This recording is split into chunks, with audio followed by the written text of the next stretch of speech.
Video देख रही है ताई? जीजू का वीडियो? नहीं नहीं कुछ ताई, रुक रुक रुक रुक।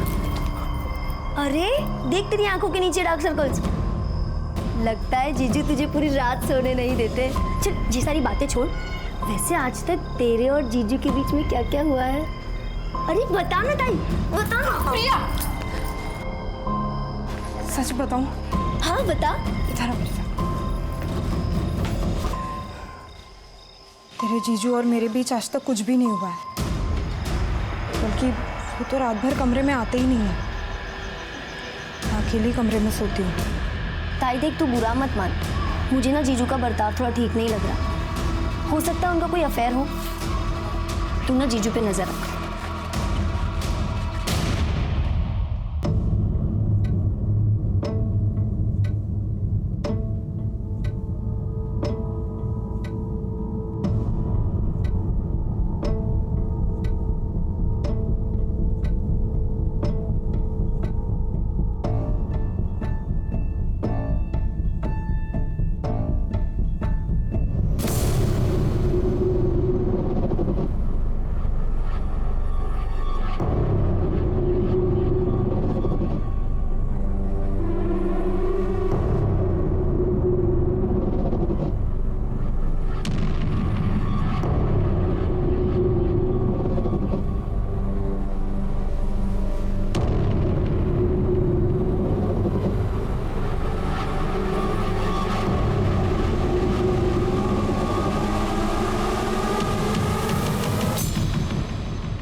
किसने कहा दबाने के लिए?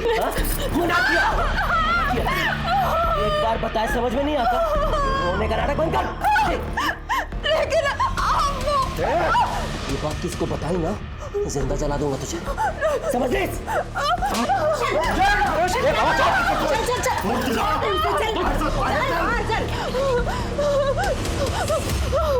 शांत हो,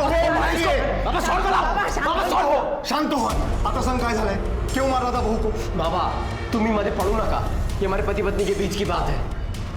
रोशन, मैंने कहा था ना आपसे, उस लड़की में जरूर कुछ खोट है। जब चाहो मंदिर में बैठी रहती है, बड़बड़ाती रहती है, उसके आस पड़ोस के लोग भी उसके बारे में अच्छी बातें नहीं करते हैं। उसको कैसे आपने पसंद किया, दे मत जाने बाबा। रुक्मिणी,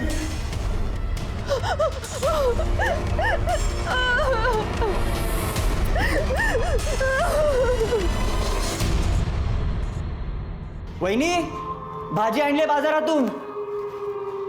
भाजी आणली.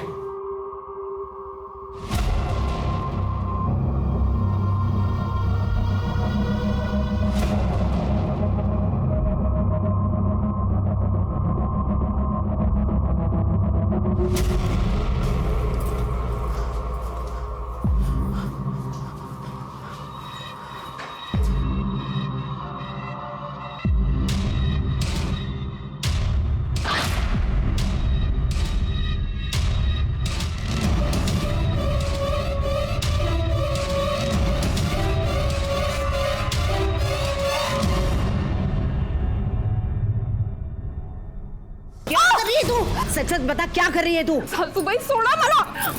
मुझे पहले से पता था. तुला काय वाटलं तू यहाँ कुछ भी करेगी और हम देखते रहेंगे?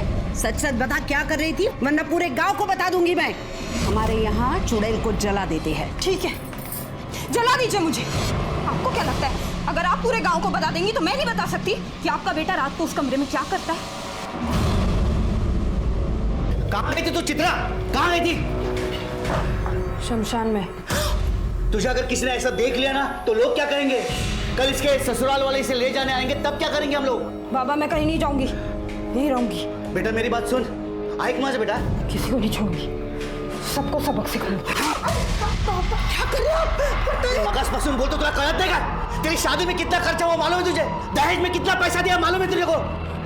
मेरे सर पर कितना कर्जा हुआ है, कम से कम इस बात का तो लिहाज कर. सुन, प्रिया की शादी होनी है. अगर तू ऐसा करेंगी तो उसकी शादी कैसे हो पाएगी? आप दोनों समझ क्यों नहीं रहे हो? नहीं जाना मुझे वहाँ. वो रोशन बिल्कुल अच्छा लड़का नहीं है. मैं खुश नहीं हूँ वहाँ. मैं नहीं जाऊंगी. चित्रा, चित्रा, आओ हाँ वो कृष्णा जी और रुक्मिणी जी को बुला लो. हो आता तेच केलं पाहिजे कारण चित्रा काय ऐकत नाही आपलं.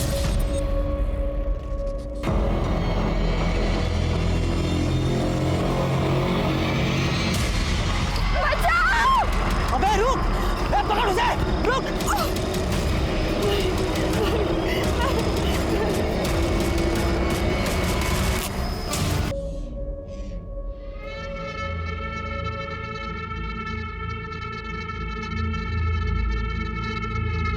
चित्रा बेटी, चित्रा बेटी मेरी बात सुनो, अब गुस्सा छोड़ दो.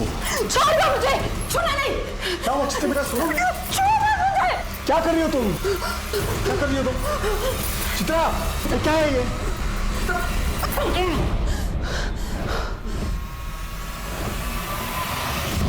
भाऊ हमने चित्रा को समझाने की लाख कोशिश की लेकिन वो हमारी बात सुन ही नहीं रही है. वो आपके घर आने के लिए राजी नहीं है. काय कर ऐसा था? मैं सब समझती हूँ.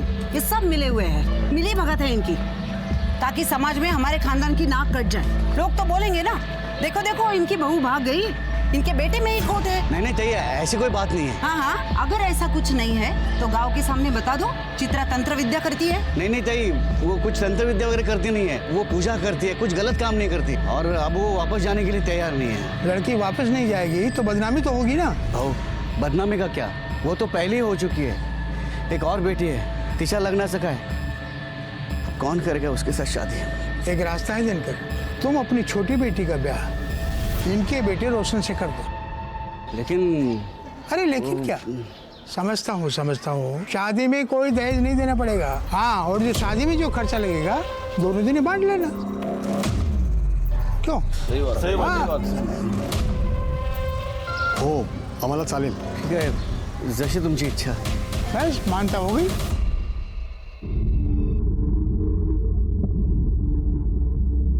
प्रिया, तू सच में रोशन से शादी करने जा रही है? प्रिया मेरी बात सुन, रोशन अच्छा लड़का नहीं है, तू वहां खुश नहीं रहेगी. वो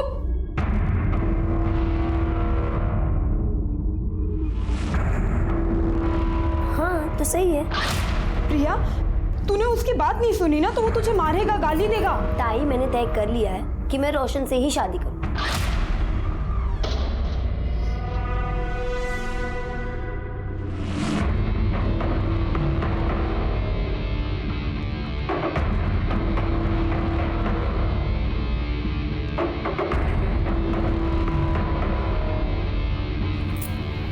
ये क्या कर रही है तू?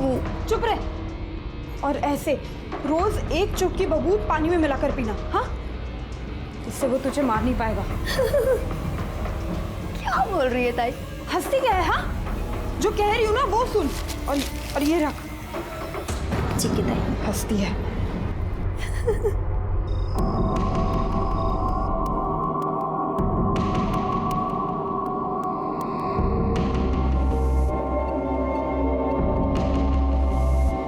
तुम्हारी बहन ने तुम्हें मेरे बारे में तो सब कुछ बता ही दिया होगा, और अगर नहीं बताया तो सुन लो.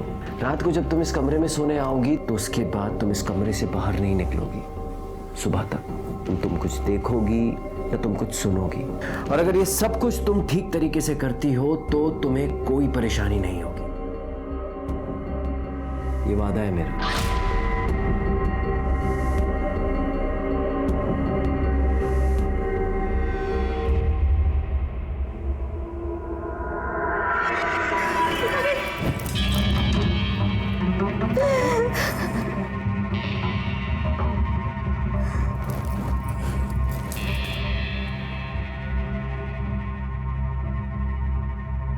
चिंता मत करो, मैं कल भी तुम्हारी थी, आज भी तुम्हारी हूँ और कल भी तुम्हारी ही रहूंगी. बचाओ! अबे रुक, पकड़ उसे, रुक.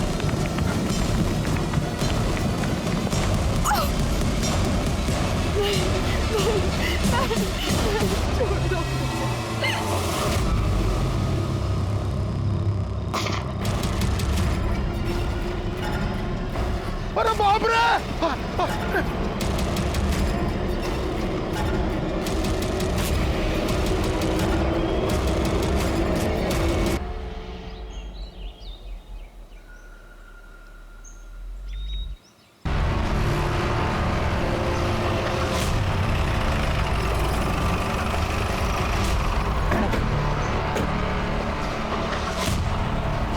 हटिए आप लोग, चलिए हटिए, चलिए चलिए दूर चलिए, चलिए साइड होइए, सबको पीछे करो।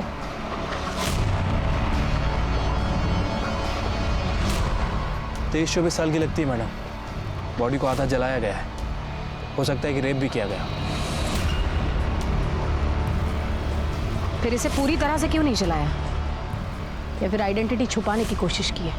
किसी ने कुछ देखा है? नहीं मैडम। शिरके, इस पूरे इलाके में बस एक ही घर है। किसका घर है ये? मेरा घर है मैडम, मैंने आपको फोन करके बुलाया। अच्छा, क्या देखा आपने? सुबह उठकर मैं इधर से जा रहा था, तभी मैंने लाश देखी। सुबह देर रात कुछ गड़बड़ फील हुई आपको? हाँ मैडम, कल रात को मैं पेशाब के लिए बाहर आया था, तभी मैंने गोली चलने की आवाज सुनी। मुझे लगा विद्रोही आ गए, इसके लिए मैं डर के अंदर भागा। मतलब ये विद्रोहियों का काम है? नहीं, मुझे नहीं लगता है विद्रोहियों का काम है। अगर विद्रोही इस लड़की के साथ कुछ गलत करते तो इस तरह से बॉडी आधी जलाकर नहीं छोड़ देते, इसकी आइडेंटिटी छुपाने की कोशिश नहीं करते। ये किसी और का काम है, ट्रोल इस्तेमाल किया है। एक काम करो, आसपास सगर चेक करा, फॉरेंसिक टीम को बुलाओ और बॉडी पोस्टमार्टम के लिए भेजो। ठीक है मैम। सर जवाब दीजिए, सर जवाब दीजिए। सर ये कहीं एक और रेप केस तो नहीं? शहर इतना असुरक्षित क्यों होता जा रहा है? आखिर पुलिस कुछ कर क्यों नहीं रही है? जवाब दीजिए सर। देखिए, इस केस की जांच के लिए मुझे भी भेजा गया है। जांच होगी और जैसे हमें कुछ डिटेल्स पता चलेंगी हम आपके साथ शेयर करेंगे। सर, आपने कहा कि आप स्पेशली इस केस के लिए आए और आपके पास कोई डिटेल नहीं है। इसे आपकी लापरवाही समझे या कोई कैजुअल एटीट्यूड? ये इतना बड़ा केस हो, आपको कैजुअल लगता है? कैजुअल लगता है आपको? आप लोग अपना काम कीजिए, मुझे अपना काम करने दीजिए। चलिए हटिए। सर जवाब दीजिए, सर जवाब दीजिए। जनता की सुरक्षा करने वाले इतने लापरवाह क्यों हो चुके हैं? ये सवाल बहुत जरूरी हो चुका है। बॉडी की पहचान हुई? नहीं सर, बॉडी का चेहरा बहुत बुरी तरह से जल चुका है और बॉडी पर ऐसा कोई निशान नहीं है जिससे उसकी शिनाख्त हो सके। लेकिन सर, आसपास के सभी पुलिस स्टेशन में मिसिंग की कंप्लेंट है या नहीं चेक करने के लिए मैंने शिंदे को भेजा है। वैसे जलाने के लिए इस्तेमाल क्या किया है, पेट्रोल या kerosene? I think petrol. Forensic report से कंफर्म हो जाएगा। मैं coming sir. Sir postmortem report आइए। सर रेप केस है, पहले रेप और फिर जलाया। विक्टिम की डेड बॉडी जली हुई पाई गई थी। मीडिया ने गैंग रेप का अंदाजा लगाया और इसका नतीजा ये हुआ कि ये केस देश भर के लोगों की निगाहों में आ गया और दिसंबर 2019 का ब्लैक हेडलाइन। हंसी नहीं होती ना, तब तक कुछ नहीं बदलेगा। औरतें हैं ना, शहर में हो या गांव में, कहीं भी सुरक्षित नहीं है। खरच चिंता की बात तो है, लेकिन ये लड़की अपने गांव की तो नहीं है ना? नाही रे, अरे कशाला एवढा त्रास करून घेता? यहाँ सब कुशल मंगल है। गणपति बाप्पाचा आशीर्वाद आहे ना आपल्या पाठीशी। हमारी बहू बेटियों के साथ ऐसा अनर्थ नहीं होगा। पण जे झालंय ना ते भयानक झालंय। खून खोलता है ऐसी हैवानियत देखकर। लेकिन दादा, तू तो मिलिट्री में था ना? तेरी बेटियों के साथ अगर ऐसा हुआ था तो तू तो सीधा गोली मार देता ना, हो कि नहीं? ये पोस्टमार्टम रिपोर्ट मीडिया को लीक किसने की? विक्टिम का रेप करके उसे जलाया गया है, ये बात मीडिया को कैसे पता चली? आपको पता है, हमारी एक गलती की वजह से मर्डरर हमारे रडार से हमेशा हमेशा के लिए दूर निकल जाएगा। काय शिरके, बोला? सर, हमारी तरफ से इंफॉर्मेशन लीक होना इम्पॉसिबल है सर। तो फिर कैसे पता चला मीडिया को? मैं कमिंग सर। हाँ, काय? सर पीएम रिपोर्ट डॉक्टर ने लिखी है, सभी चैनल पर इसी का इंटरव्यू चल रहा है। लाओ सर। जी बिल्कुल, एक लड़की के साथ सामूहिक बलात्कार हुआ है। 4 से 5 लड़के हो सकते हैं। फिर उस लड़की को अधमरी हालत में जलाया गया है। झूठ बोल रहा है ये डॉक्टर। डॉक्टर, मुझे लगता है ये केस बिल्कुल अलग है। ये आप कैसे कह सकते हैं? क्योंकि लड़की का रेप नहीं हुआ है। देखिए, आप मेरे तजुर्बे के साथ मेरे प्रोफेशन पर भी सवाल उठा रहे हैं इंस्पेक्टर साहब। बिल्कुल उठा रहा हूँ, क्योंकि तजुर्बा मेरा भी है और मेरा तजुर्बा ये कहता है कि लड़की का सिर्फ मर्डर हुआ है। इसलिए बॉडी की पहचान ना हो, इसलिए उसकी बॉडी का सिर्फ चेहरा और ऊपरी हिस्सा जलाया गया है। अगर रेप हुआ होता तो पूरी की पूरी लाश जलाई जाती, रेप का सबूत मिटाने के लिए। दूसरी बात, अगर लड़की को जिंदा जलाया जाता तो लड़की शोर मचाती, चीखती, उसकी आवाज कोई सुनता, लेकिन किसी ने उसकी आवाज नहीं सुनी। इसका मतलब लड़की को पहले मारा गया और फिर जलाया गया। ये आपकी बनाई हुई कहानी है। शिरके, बॉडी को इस हॉस्पिटल से दूसरे हॉस्पिटल शिफ्ट करो, दोबारा पीएम रिपोर्ट करेंगे। लेकिन आप ये कैसे कर सकते हैं? मैं बिल्कुल कर सकता हूं, बस आप दुआ कीजिए कि आपकी रिपोर्ट इस दूसरी रिपोर्ट के साथ मैच हो, वरना आपको पता चल ही जाएगा कि मैं क्या क्या कर सकता हूं। चला शिरके। पुलिस पर मीडिया और डिपार्टमेंट के सीनियर्स दोनों का प्रेशर बढ़ने लगा। पुलिस ने पूरे नागपुर शहर में तहकीकात की, हिस्ट्री शीटर्स, रोड रोमियोज को गिरफ्तार किया, लेकिन कोई कामयाबी हाथ नहीं लगी। जिन लड़कियों की मिसिंग कंप्लेंट दर्ज हुई थी उनके घर वालों को बुलाकर शिनाख्त करवाई गई, पर किसी ने कोई पहचान नहीं दिखाई। आखिर कौन थी ये लड़की और क्या इस अनजान लड़की की मिसिंग कंप्लेंट दर्ज भी हुई थी? पुलिस ने अपने प्रयासों में कोई कमी नहीं छोड़ी और आखिरकार उन्हें इस केस से जुड़ा पहला क्लू मिला।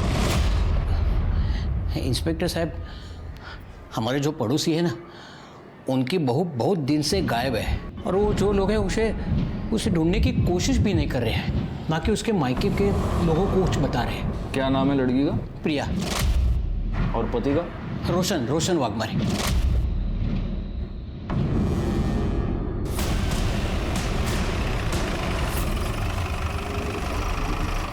जो भी है वो सच सच बता दो। पुलिस को गुमराह करने की कोशिश मत करना, वरना हमारे पास बहुत तरीके हैं सच उगलवाने के जो आप सह नहीं पाओगे।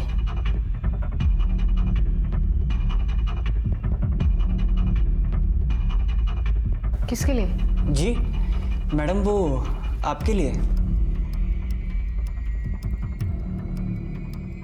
हाँ बताइए। वो अपने बॉयफ्रेंड के साथ भाग गई। कब?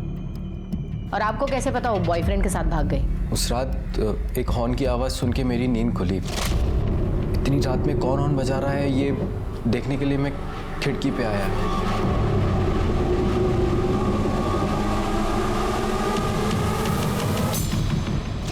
एक मिनट, आपकी बीवी और आप एक कमरे में एक दूसरे के आजू बाजू में सोए थे और आपको पता ही नहीं वो भाग गई?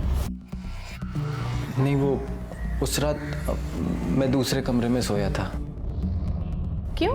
मेरा व्रत था इसलिए। क्या हम ये कहानी मान ले? आपकी बीवी भाग गई, कंप्लेन क्यों नहीं लिखवाए? वो कैसे बताते? बदनामी से किसे डर नहीं लगता है। और हमारी बहू तो उसके आशिक के साथ भाग गई, ये जानने के बाद तो गांव वाले हमारा जीना मुश्किल कर देते। आपको भी डर था बदनामी का? इज्जत कमाने में सालों लग जाते हैं। अरे 2 कौड़ी की लड़की के लिए इज्जत को कैसे दांव पे लगा सकते हैं? ये बताइए उसके बॉयफ्रेंड का नाम क्या है? उसका नाम शायद नवीन था। शिरके प्रिया की मोबाइल सर्विलेंस पे लगा दो, उसकी कॉल डिटेल्स निकलवाओ, पता करो वो सबसे ज्यादा किससे बात करती है। एक बार उसके बॉयफ्रेंड का पता चले तो उस तक पहुंचना आसान होगा।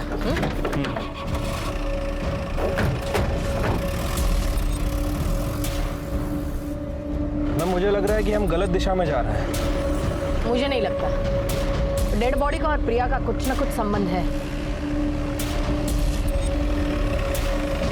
मैडम, प्रिया के बारे में कुछ पता चला? हाँ काका, वो अपने बॉयफ्रेंड के साथ भाग गई। नहीं मैडम नहीं, वो लोग झूठ बोल रहे हैं। रोशन की ये दूसरी शादी है। पहली शादी इसी लड़की के बड़ी बहन से हुई थी जो कि 2 महीने नहीं टिकी, वो अपने घर वापस चली गई। क्यों?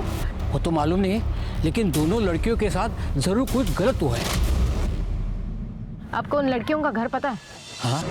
जो गलत है वो गलत ही है ना बेटा, रोक दे ये सब, नहीं तो तुम्हारे साथ साथ पूरा घर बर्बाद हो जाएगा। रोशन देखो, पुलिस घर के चौखट तक आ पहुंची है ना, बंद कर दे ये सब। बहुत मुश्किल है। अरे मैं तुम्हारे लिए दूसरी लड़की देखती हूँ। रोशन सुन, किस्मत से ज्यादा किसी को क्या मिला है मैडम? मेरी दोनों बेटियों की किस्मत ही खराब। ये सब उस रोशन की वजह से ही हुआ है। उसने और उसके परिवार ने मिलकर मेरी दोनों बेटियों की जिंदगी बर्बाद कर दी। मैडम मुझे ये बताइए, आपकी बेटी प्रिया, उसने भागने से पहले आपसे बात की थी? प्रिया? ये खबर मुझे आपसे पता चली। ये बताइए आपकी दूसरी बेटी चित्रा कहाँ है? नागपुर मुबाशी के आश्रम में। क्यों? मैडम उसे बहुत सदमा लगा था। जब उसकी शादी टूट गई तो वो कुछ अजीब सी हरकतें करने लगी थी। पूरा पूरा दिन स्मशान में बैठ जाती थी। क्या चल रहा है सब यहाँ पे? धीरे धीरे ये बात सारे गांव में पता चली तो सारे लोग उसके बारे में बात करने लगे। हर कोई उसे डरने लगा है। सुना है जिसके साथ उसका झगड़ा है उसके ऊपर काला जादू करती है चित्रा। देखिए, मेरे बेटे की वजह से आप लोगों को जो तकलीफ हुई है, क्या करता मैं तुम्हें सगन से माफी मांगता हूँ। दिनकर बाबू, माफी मांगने से कुछ नहीं होगा। आप हम सबसे वादा कीजिए गांव वालों से कि आप आपकी बेटी को गांव के बाहर छोड़ के आएंगे, नहीं तो पंचायत फैसला करेगी। क्यों गांव वालों? चलो रे, चलो। ओ भाऊ, देवा, आता काय करायचं? पूरे गांव वालों के साथ कैसे लड़ेंगे? इसीलिए तो कब से कह रही हूँ, सन्यासी बनना है मुझे, मुंबई जी के आश्रम में छोड़ो, फिर कोई कुछ नहीं कहेगा। हमें उसकी फिक्र थी मैडम, इसलिए इन्होंने छुट्टी ली और उसे मुंबई जी के आश्रम छोड़ा। कहाँ काम करते हैं आप? न्यू लाइफ बैंक में मैं सिक्योरिटी गार्ड हूँ। मुझे चित्रा का नंबर चाहिए। हाँ, देता हूँ मैं। वैसे वो मुंबई जी का आश्रम है कहाँ? रामटेक। शिर्के, कैसी लगी कहानी? काफी इंटरेस्टिंग थी। अब पता करो कहानी में सच कितना है, झूठ कितना है। चित्रा के साथ साथ दिनकर का मोबाइल भी सर्विलियंस पे लगा दो, तब पता चलेगा दिनकर ने चित्रा को सच में मुंबई जी के आश्रम में छोड़ा था या सिर्फ कहानी बनाई थी।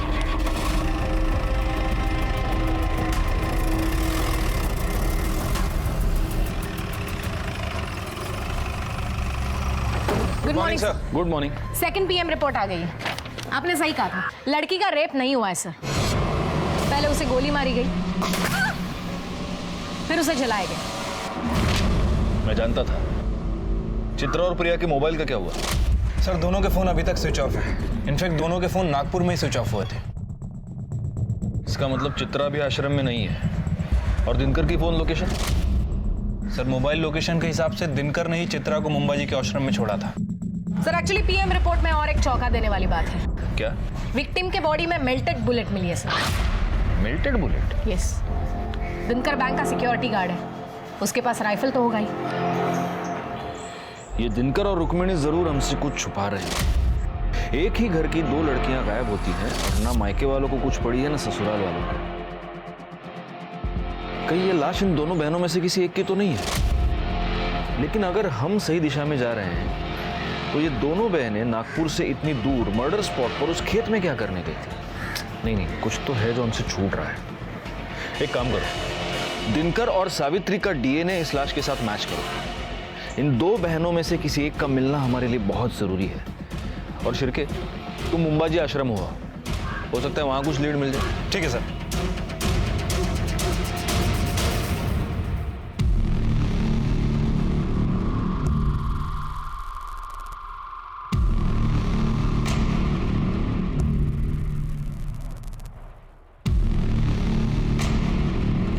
बाबा जी की जय हो।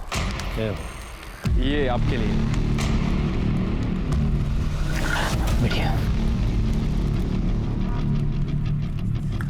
बाबा जी, हम चित्रा के मामा मामी हैं। चित्रा अक्सर यहाँ पे आती थी, आपको तो पता ही होगा। बहुत होनहार छात्र थी हमारी। उसे हमेशा कुछ न कुछ नया सीखने की चाहत थी। बहुत मानती थी मुझे। उसे तांत्रिक विद्या सीखनी थी, इसलिए यहाँ आई थी। अच्छा, तो अभी चित्रा कहाँ पे है बाबा जी? पता नहीं बेटा। आप यहाँ आने जाने वाले लोगों का रिकॉर्ड तो रखते ही होंगे बाबा जी। बेटा, ये भगवान का घर है। यहाँ हर कोई अपनी मर्जी से आता है, अपनी मर्जी से चला जाता है। हाँ, वो बात तो है। आपने कहा कि वो आपकी होनहार छात्रा थी, तो फिर उसने आपको तो बताया होगा कि वो कहाँ गई है या फिर कहाँ जा सकती है। आप उसकी बहन से पूछ लीजिए, वो उसके पास रहेगी। बाबा जी, प्रिया भी यहाँ आती थी? हाँ, कभी कभी आती थी। अभी हाल ही में कुछ दिनों पहले आई थी। क्यों बाबा जी? अब इतना तो पता नहीं बेटा, लेकिन दोनों काफी दुविधा में थी। शायद कुछ पैसों का मामला था। चल निकल यहाँ से। अब काय को आई है मेरे पास पैसे मांगने? हाँ, जब तेरे को चिल्ला चिल्ला कर बोल रही थी कि मत कर उससे शादी। अरे शुक्रिया तो तुझे मेरा करना चाहिए। मेरी वजह से तू शादी से बाहर आ पाई है। अगर मैं नहीं होती तो अभी तक तू वही सड़ रही होती। अच्छा, इतना प्यार? चल चल, झूठ मत बोल। बढ़िया ये एहसान करने वाली। और एक बात याद रख, मैंने नहीं बोला था तुझे उस दलदल में जाने को। हाँ, अब गई है ना तो खुद ही बाहर निकल। हाँ, निकल जाऊं। मुझे पैसे की जरूरत है। मेरे पास कहाँ है पैसे? ठीक है, तू बाबा को फोन लगा और बोल तेरे हिस्से के जो पैसे है ना वो मुझे दे दे। तू जानती नहीं है दीदी, नवीन को पाने के लिए मैंने उस घटिया रोशन से शादी की है। मतलब समझ रही मैं क्या क्या कर सकती। चल ला पैसे निकाल। की दे रही है मुझे? जा, नहीं देती पैसे। जो करना है कर ले, चल जा। दोनों बहनें गायब थी। दोनों में पैसों की वजह से अनबन हो चुकी थी। क्या यह कारण था उन दोनों में से किसी एक के कत्ल का, या फिर कारण कुछ और था जहां पुलिस अभी तक पहुंच नहीं पाई थी? सावित्री और दिनकर की डीएनए रिपोर्ट से यह साबित हो चुका था कि कत्ल चित्रा या प्रिया में से किसी एक का हुआ था, लेकिन किसका? और आखिर इसके पीछे की वजह क्या थी? मेरे बच्चे। दूसरी रिपोर्ट से यह साबित हो गया था कि लड़की का बलात्कार नहीं हुआ था, और उसके शरीर में मिली मेल्टेड बुलेट यह बता रही थी कि उसकी गोली मारकर हत्या की गई थी। क्या राइफल याद है? इसी से मारा ना अपनी बेटी को? नहीं नहीं मैडम, भला मैं क्यों मारूंगा अपने बेटी को? क्या वजह हो सकती है? अगर तुमने चित्रा को मारा है तो वजह यह है कि तुम उससे तंग आ गए थे, क्योंकि चित्रा अपनी शादी तोड़कर तुम्हारे पास वापस आ गई थी, तुम्हारी नाक कट गई थी। और अगर तुमने प्रिया को मारा है तो उसकी वजह भी हम पता लगा लेंगे। नहीं साहब, मैं सच बोल रहा हूँ, मैंने किसी को नहीं मारा है, आप यकीन कीजिए मेरा। फिर ये राइफल खाली क्यों है? साहब कैसे सांगू तुम्हाला, हमें बुलेट्स घर लाने के लिए अलाउड नहीं है, और वैसे भी ड्यूटी खत्म होते ही मैं बुलेट्स सरेंडर कर देता हूँ। अच्छा, इस कागज में साफ लिखा है कि तुमने 2 एक्स्ट्रा बुलेट्स खरीदी थी, उसका क्या? साहब वो दशहरे के दिन शस्त्र पूजा होती है ना, उस दिन मैं एक बुलेट फायर करता हूँ। पिछले साल भी दशहरे के दिन मैंने एक बुलेट फायर की थी। और दूसरी बुलेट सीधे अपनी बेटी पे फायर की है ना? नहीं साहब, वो बुलेट जो है ना, एक बुलेट वो मैं शिकार पे गया था तभी फायर की थी मैंने। झूठ बहुत अच्छा बोलता है रे तू, लेकिन बैलिस्टिक रिपोर्ट से ये पता चल जाएगा कि तूने अपनी बेटी का मर्डर किया है या नहीं। पुलिस अभी तक इस नतीजे पर नहीं पहुंची थी कि आखिर कत्ल किसका हुआ है, प्रिया का या चित्रा का। केस अंदर ही अंदर नया जाल बुन रहा था, और तभी पुलिस के हाथ इस केस की सबसे महत्वपूर्ण कड़ी लगी। प्रिया का बॉयफ्रेंड नवीन, जो अब तक फरार था। प्रिया की शादी होने के बाद तुम्हारा उसमें इंटरेस्ट खत्म हो चुका था, लेकिन प्रिया सिर्फ तुम्ही से शादी करना चाहती थी, और वो इसलिए तुमसे जबरदस्ती कर रही थी। उससे तंग आकर तुमने प्रिया का मर्डर कर दिया, और उसकी लाश कोई ना पहचाने इसलिए उसकी लाश को जला दिया। ये हमको पता है। अब तुम सिर्फ इतना बताओ कि वो राइफल कहां से लाए थे। नहीं सर, मैंने कुछ नहीं किया सर, और प्रिया जिंदा है। क्या? प्रिया जिंदा है? हाँ सर, और हम दोनों ने शादी भी कर ली है। सर, प्रिया के आई बाबा ने उसकी शादी रोशन से तय की थी। और उसके बावजूद तुमने प्रिया से शादी की? हाँ सर, उसके शादीशुदा होने के बावजूद भी मैंने उससे शादी कर ली, क्योंकि सर उसने जो मुझे दिखाया सर, वो देख के मैं हैरान हो गया था। प्रिया तू काम आजा आगे लग लिया इस। नवीन, तुम इतना सोच क्यों रहे हो? अब जल्द से जल्द हम भाग जाते हैं, फिर सारी जिंदगी हम साथ में रहेंगे। नवीन, काय झालंय तुला? कुछ बोलता क्यों नहीं है तू? देखो प्रिया, मैं तुम्हारे साथ नहीं आ सकता। तुम्हारी शादी को बहुत दिन हो चुके हैं। नवीन बग, मेरे और रोशन के बीच में कभी कुछ नहीं था, और ना ही कुछ हुआ है। तुम कहना क्या चाहती हो? मैं तुझे कुछ दिखाती हूँ। ये बग।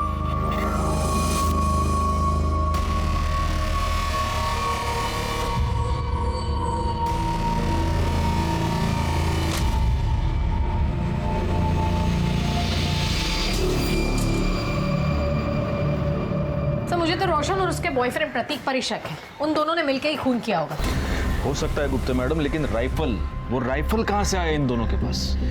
अगर मर्डर वेपन के बारे में कोई सबूत हमें मिल जाए तब हमारा शक जायज है। सर, इस नवीन का क्या करना है? एक काम करो, नवीन को लेकर उसके गांव वाले घर जाओ, वहां पर प्रिया होगी, उसे कस्टडी में लेना। और एक काम करना, उस घर की तलाशी भी लेना, हो सकता है वहां हमें कोई राइफल मिल जाए।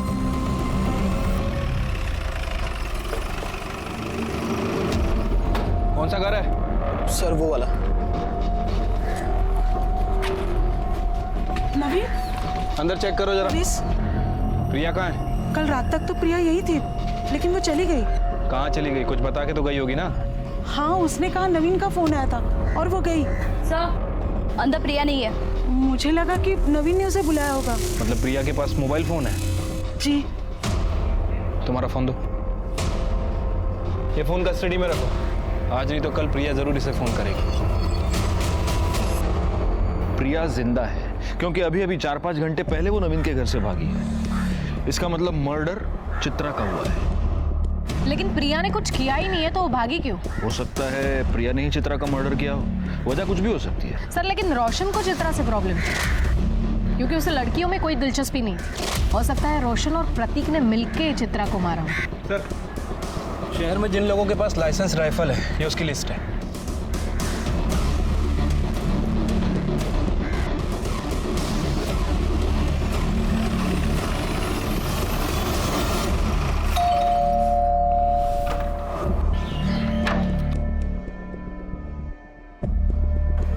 जी? इतना शॉक होने की जरूरत नहीं है।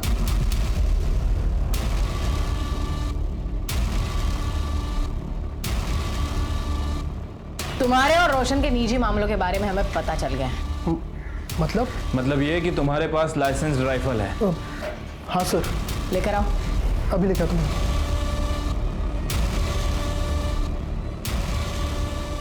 बुलेट्स कहाँ है? हाँ सर।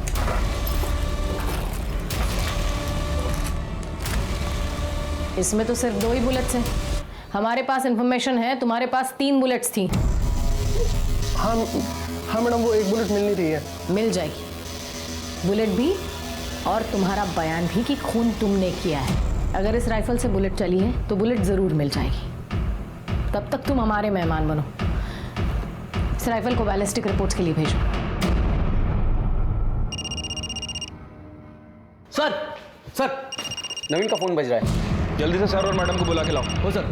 नवीन, तुम्हारा फोन बज रहा है, लैंडलाइन से। शायद प्रिया का हो सकता है। स्पीकर ऑन करो और बात करो। हेलो नवीन, कहाँ हो तुम? प्रिया, तुम ठीक तो हो ना प्रिया? तुम्हारी आवाज ऐसी क्यों आ रही है? नवीन बताओ ना, कहाँ हो तुम? प्रिया, मैं यही हूँ। तुम मुझे बताओ, तुम कहाँ हो?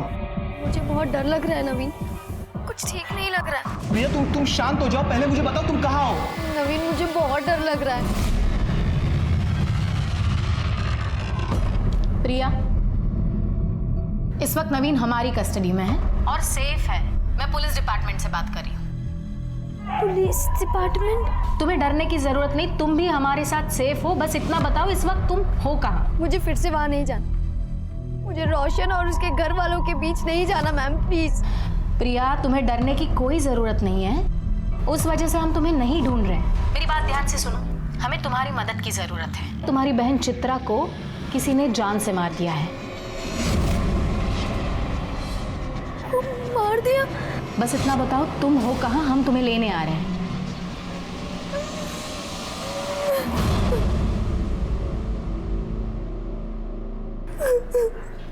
अब हमें बताओ, तुमने चित्रा को क्यों मारा? मैंने ऐसे कुछ नहीं किया मैडम। मैं अपनी ताई को क्यों मारूंगी? तुम झूठ बोल रही हो। सच ये है कि तुम मंबाजी आश्रम गई थी चित्रा से मिलने के लिए। वहां पर तुम्हारा और चित्रा का झगड़ा हुआ। झगड़ा पैसों को लेकर हुआ था। तुमने चित्रा के पास पैसे मांगे, चित्रा ने तुम्हें पैसे देने से इनकार कर दिया। इसलिए फिर तुमने कॉल करके चित्रा को बुलाया और उसका मर्डर कर दिया। नहीं सर, ये सब झूठ है। मैंने मेरी ताई को नहीं मारा और हमारे बीच कोई झगड़ा भी नहीं हुआ था। अवधूत ने तो हमें बताया तुमने चित्रा को जान से मारने की धमकी दी थी। नहीं मैम, ये सब झूठ है। धमकी दे रही है तू मुझे? जा, नहीं देती पैसे। जो करना है कर ले, चल जा। धमकी नहीं दे रही हूँ दीदी, मैं खुद बहुत परेशान हूँ।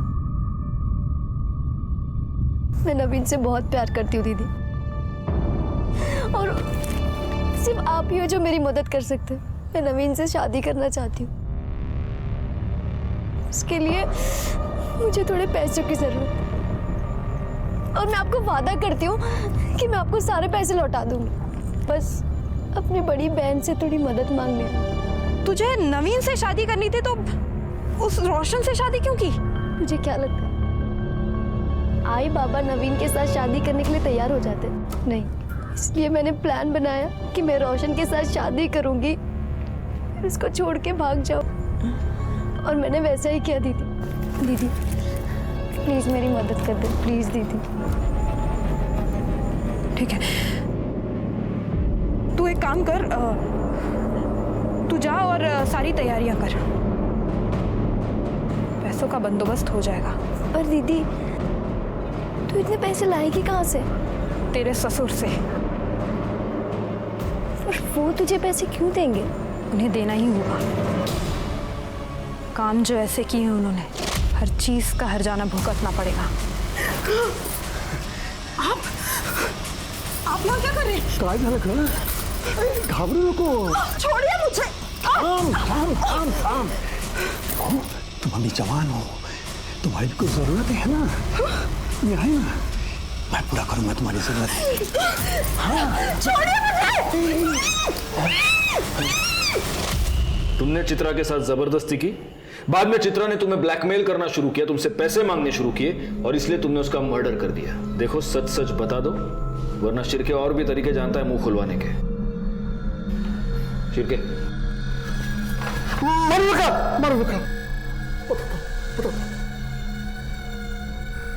हाँ, मैं मानता हूँ मैंने चित्रा के साथ जबरदस्ती की थी, लेकिन मैंने उसे नहीं मारा साहब, बल्कि वो मुझे मारना चाहती थी।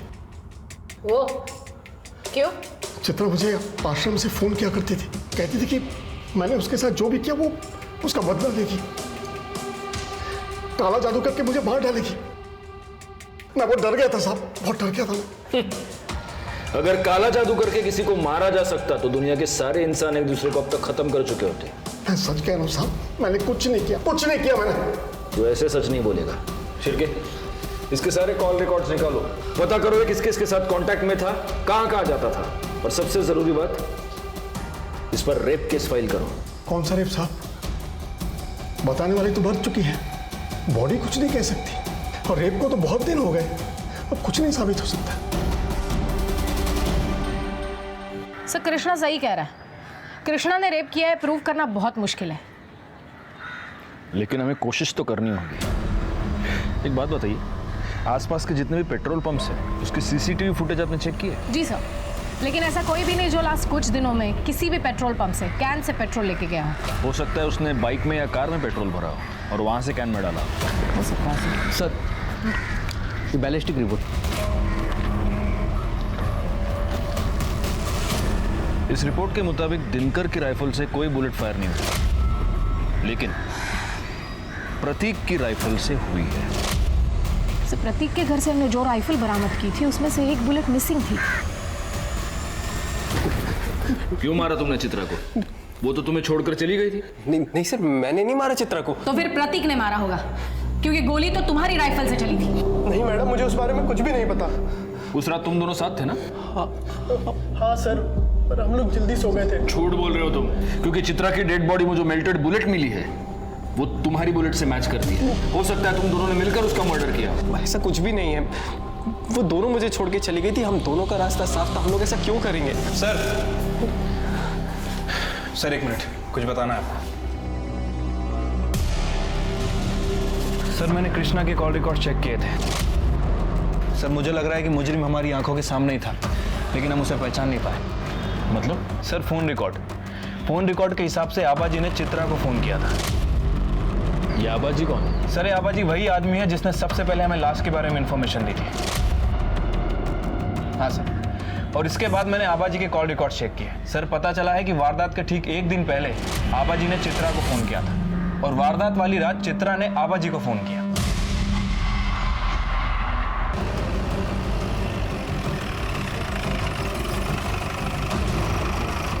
शिरके, घर की तलाशी लो। मैडम बताइए ना क्या हुआ? क्या हुआ, कब हुआ, कैसे हुआ, सब पता चलेगा तुझे। पकड़ून ठेवायला। अरे मैडम माझं ऐका ना।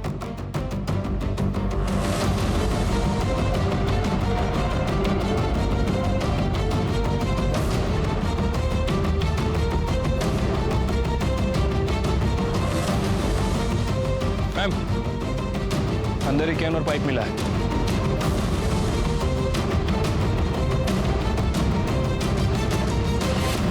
मैंने चित्रा को नहीं मारा साहब, मैं उसे क्यों मारूंगा? वो मुझे जानती तक नहीं थी।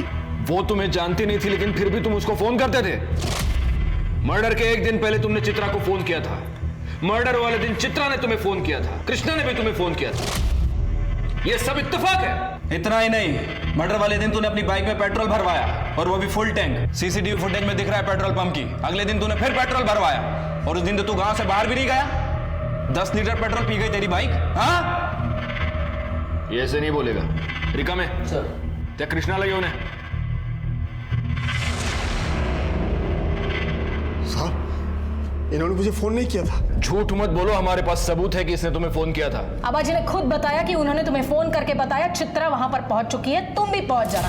तुम वहां पर पहुंचे और चित्रा का खून किया। खोटे थे, झूठ है साहब। तो सच क्या है? जब से वो चित्रा मुझे धमकी देने लगी है, मैं तो घर से बाहर भी नहीं निकला। मेरा फोन भी रुक्मिणी के पास था। झूठ मत बोलो। मतलब तुमने फोन कृष्णा को नहीं, रुक्मिणी को किया था? मेरे पास चित्रा को मारने के अलावा कोई रास्ता नहीं था। मेरे पति को बचाने के लिए मुझे ये करना पड़ा। इनकी जान को खतरा था चित्रा से। क्या हुआ आपको? चलो चलो ऊपर बैठिए, ऊपर बैठिए। ये क्या हो गया? क्या हो गया आपको? क्या हुआ? क्या मुझे बताइए। चित्रा ने जादू टोना किया। क्या हुआ? क्या हुआ? वो काला जादू जानती है, छोड़ेगी नहीं मुझे। चलिए मत, सब ठीक कर दूंगी। इन्हें जरूर कुछ हुआ है। मुझे डर है कहीं ये पागल ना हो जाए। मुझे पता है ये सब उस चित्रा का किया धरा है। आप उसे कह दीजिए, उसे जितने पैसे चाहिए ना, हम देने के लिए तैयार हैं, लेकिन इन्हें कुछ नहीं होना चाहिए। देखो चित्रा, रुक्मिणी जी तुम्हें जितने पैसे चाहिए उतने देने के लिए तैयार है, लेकिन इसके आगे तुम कृष्णा जी को कभी परेशान नहीं करोगी, ना उनसे मिलोगी, ना उनको फोन करोगी। ठीक है। चित्रा ने मुझे फोन किया था। क्यों आ रही है? अरे तुम आ गई बेटी। आओ। नमस्कार काका। नमस्कार नमस्कार। पैसों का इंतजाम हो गया है, वो पैसे लेके आते होंगे। तुम बैठो ना, बैठो। वो आ गई है, तुम लोग जल्दी आओ। हाँ ठीक है। मैं रोशन के कमरे में गई। मैंने देखा रोशन और प्रतीक गहरी नींद में थे। मैंने प्रतीक की जेब से उसके घर की चाबी निकाली और चुपचाप वहाँ से चली गई। बाहर मनोहर मेरा इंतजार कर रहा था। उसके साथ उसका एक दोस्त भी था। मनोहर ने अजय को पैसों का लालच देके इस काम में शामिल कर लिया था। वो देखो सामने बैठिए, सामने बैठो। चलो चलो चलो। पकड़ उसे। कौन हो तुम लोग? बंदूक? अरे चलो जाओ। प्रतीक की बंदूक लेके हम वहाँ पहुंचे और चित्रा को जान पाए उसके पहले ही उसका मुंह बंद कर दिया और उसे बचाओ! अबे रुक! पकड़ उसे! रुक! गोली की आवाज आबाजी के लिए इशारा था। ये पेट्रोल लेके खेत में पहुंचे। चित्रा का मर्डर भले ही रुक्मिणी ने करवाया था, लेकिन इसके पीछे की सोच हमारे रूढ़िवादी समाज से आती है। रुक्मिणी ने अपने बेटे की होमोसेक्सुअलिटी को छुपाने के लिए उसकी जबरदस्ती शादी करवाई। अपने घर में अपने ही बेटे और अपने पति द्वारा उस पर अत्याचार होने दिया और चुप रही। और जब चित्रा बागी हो गई तो उसे मरवा दिया। गलती चित्रा की भी थी, जिसने सब कुछ चुपचाप सहा और गलत तरीके से कृष्णा से बदला लेने की कोशिश की और अपनी जान गंवा बैठी। ये बात याद रखना बहुत जरूरी है कि बुराई से बुराई पर जीत नामुमकिन है। इंसाफ की लड़ाई सिर्फ और सिर्फ सच से जीती जा सकती है। अब मैं अनूप सोनी आपसे विदा लेता हूं। फिर मुलाकात होगी क्राइम पेट्रोल सतर्क के ब्लैक हेडलाइंस अध्याय में एक और नए केस के साथ। और याद रखें, क्राइम और आपके बीच में सिर्फ इतना फर्क है कि आप कितने सतर्क हैं। सतर्क रहें, सुरक्षित रहें। जय हिंद।